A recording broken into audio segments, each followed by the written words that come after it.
Ya, halo bos. Aduh, iya bos, iya.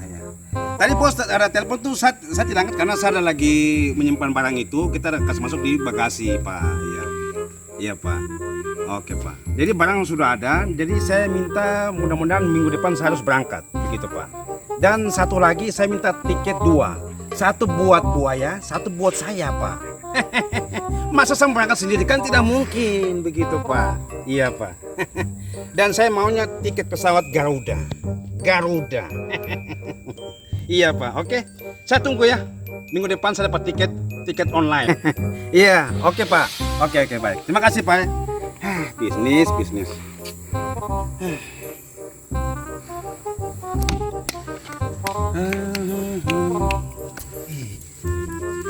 Kawan, ku bikin. Tidak ada kawan. Saya dari tadi lihat kok telepon dari sana. Itu bicara barang serius kan. Jadi begini kawan, sama kasih tahu ya. Tapi kau jangan bilang siapa-siapa ya. Saya ini ada lagi mau bisnis buaya. Saya mau pelihara buaya. Begitu. Kau yakin? Yakin tuh kenapa? Macam yang saya tahu tuh buaya dilindungi kan. Kau tahu dari mana? Bah. Buaya itu dilindungi. Siapa yang bilang? Saya pernah dengar. Kawan. Dilindungi. Kawan pernah tipu kawan. Saya tertipu, bukan saya iri, tapi itu dilindungi. Saya ini mau bisnis. Saya tahu, memang bisnis, tapi yang lihat dulu dilindungi atau tidak dilindungi. Begini, kamu dua. Jadi saya dengar kamu tinggal ribut-ribut tentang buaya. Nanti saya ajak kamu untuk ngobrol-ngobrol tentang buaya. Mas, kau siapa? Ini datang baru bikin kabur saja. Sembarang saja. Ya, saya Mas Tek. Kebetulan saya bekerja di KSDA. Ini saya sambil jalan-jalan ke Taman Nasional Wasur. Jadi pas saya dengar kamu berdebat, mari kita coba ngobrol bersama tentang buaya. Tapi buaya betul, bukan buaya darat ya. Pak, saya ini bukan buaya, saya ini manusia dong. Mana yang buaya? Enak saja. Ayo kita cari tempat yang enak, baru kita ngobrol bertiga. Ayo. Bagus juga ya Pak ya. Asik. Jadi buaya itu merupakan satwa yang dilindungi undang-undang. Tetapi di Provinsi Papua sudah ditetapkan sebagai satwa khusus berdasarkan surat keputusan nomor 2827 tahun 2002 6 Mei 2002. Jadi seperti itu. Oh begitu Pak. Saya paham Pak. Saya mengerti Pak. Tapi Pak, saya mau tanya lagi Pak. Apa saja satwa liar yang dilindungi dan tidak dilindungi? Satwa liar yang dilindungi itu seperti burung cendrawasih, burung kakatua, burung nuri kepala hitam atau kasturi kepala hitam. Terus ada juga kura-kura moncong babi. Nah, untuk satwa yang tidak dilindungi undang-undang itu bisa dimanfaatkan. Seperti ada kodok hijau, ada kodok pesek, ada kodok mancung irian, ada kura-kura dada merah, ada kura-kura dada putih, ada ular boa irian, ada ular karpet. Terus ada juga kadal kuning atau biasa orang sebut di sini ular kaki empat. Itu juga tidak dilindungi, itu bisa dimanfaatkan. Terus kenapa sampai dia bisa tidak dilindungi dan dilindungi? Jadi begini, jadi satwa untuk diterapkan sebagai satwa yang dilindungi ada beberapa kriterianya. Itu ada 3. Itu berdasarkan PP nomor 7 tahun 1999. Yang pertama, dia adalah hewan endemik atau penyebarannya terbatas. Yang kedua, populasinya menurun. Yang ketiga, terjadi penurunan jumlah individu di alam. Itu kriteria berdasarkan peraturan pemerintah nomor 7 tahun 1999. Untuk jenis yang tidak dilindungi, berarti kebalikan dari itu. Jadi dia mempunyai populasi yang banyak, penyebarannya tidak terbatas, artinya tidak berada pada satu tempat. Contohnya kodok bukan hanya di wilayah ini, tapi di wilayah lain juga ada. Seperti itu. Yang berikutnya, tidak terjadi penurunan populasi, artinya di alam tersedia. dan di mana-mana ada. Contohnya bukan hanya di Papua, mungkin di daerah Papua Barat juga ada. Kalau kabupaten di Boven ada, di Mapi ada, di Asmat ada. Nah, itu kan ada yang dilindungi dan ada yang tidak dilindungi. Pak, berarti saya bisa manfaatkan tuh atau bagaimana, Pak?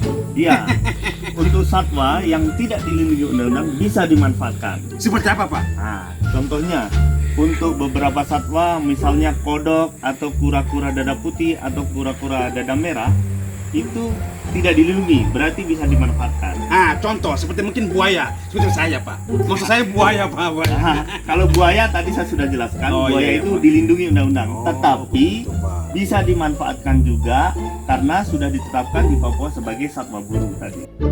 Untuk memanfaatkan jenis satwa yang tidak dilindungi, yang pertama bisa perorangan, bisa juga berbadan usaha. Kalau perorangan dia sendiri, kalau berbadan usaha bisa BUMN, bisa BUMD, bisa CV, bisa UD. Nah, untuk perorangan biasanya itu untuk hobi atau souvenir. Souvenir artinya oleh-oleh saja. Sedangkan untuk perusahaan atau berbadan hukum biasanya penjualan atau jual beli dalam skala besar. Contohnya dijual ke luar Papua. Iya, betul, Pak. Saya juga orang bisnis, Pak. Oh iya. Sendiri, Pak. Ya. Saya tidak sama-sama teman-teman atau saya sendiri. Ya. Saya langsung kirim ke Jakarta, Pak. Oh iya. Jadi saya harapkan kalau memang bisnis, entah itu satwa yang ditetapkan sebagai satwa buru atau satwa yang tidak dilindungi undang-undang, sebaiknya mengikuti prosedur. Oh, begitu. Seperti itu. Jadi untuk lebih jelasnya sebenarnya nanti bisa langsung datang ke kantor Balai Besar KSDA Papua. Oh, iya. Tetapi secara garis besar perizinannya adalah untuk mengirim satwa liar itu kalau seumpama dia berbadan hukum, contohnya UD, dia harus memenuhi persyaratan. Yang pertama harus memiliki izin pengedar dalam negeri dan izin pengambilan atau penangkapan satwa tersebut.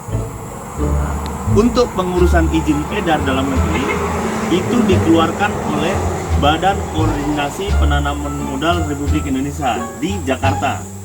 Sedangkan untuk izin penangkapan dan pengumpulannya itu dikeluarkan oleh Balai Besar KSDA Papua di Jayapura. Jadi harus mengantongi dua izin itu disertai dengan izin-izin lain seperti dari karantina hewan, bisa juga karantina tumbuhan, bisa juga karantina ikan. Jadi seperti itu. Pak, ini saya potong sedikit lagi, Pak. Ini contoh, Pak. Saya mau kirim barang saya ke luar negeri. Apakah kita izin lagi di Indonesia atau di luar negeri, Pak? Kalau untuk izin di Indonesia, barang di Indonesia ya izinnya di Indonesia. Walaupun itu ke luar negeri. Gitu. Jadi tetap izinnya harus di Indonesia. Gitu. Kalau di Indonesia itu perizinan yang kami dari Kementerian Lingkungan Hidup dan Kehutanan itu namanya SAT-LN, Surat Angkut Tumbuhan dan Satwa Liar Luar Negeri. Kalau yang tadi antar pulau atau peredaran dalam negeri saja itu namanya SAT-DN. SAT-DN itu Surat Angkut Tumbuhan dan Satwa Liar dalam negeri. Jadi seperti itu. Iya, Pak, saya paham, Pak. Itu tuh saya sudah bilang, kok buaya tadi itu dilindungi. Kok main terus? Belum dapat pegang jadinya. Aduh, gimana ya? Aduh, tolong jaga saya, Pak. Ini nanti saya punya hukuman bagaimana nih, Pak?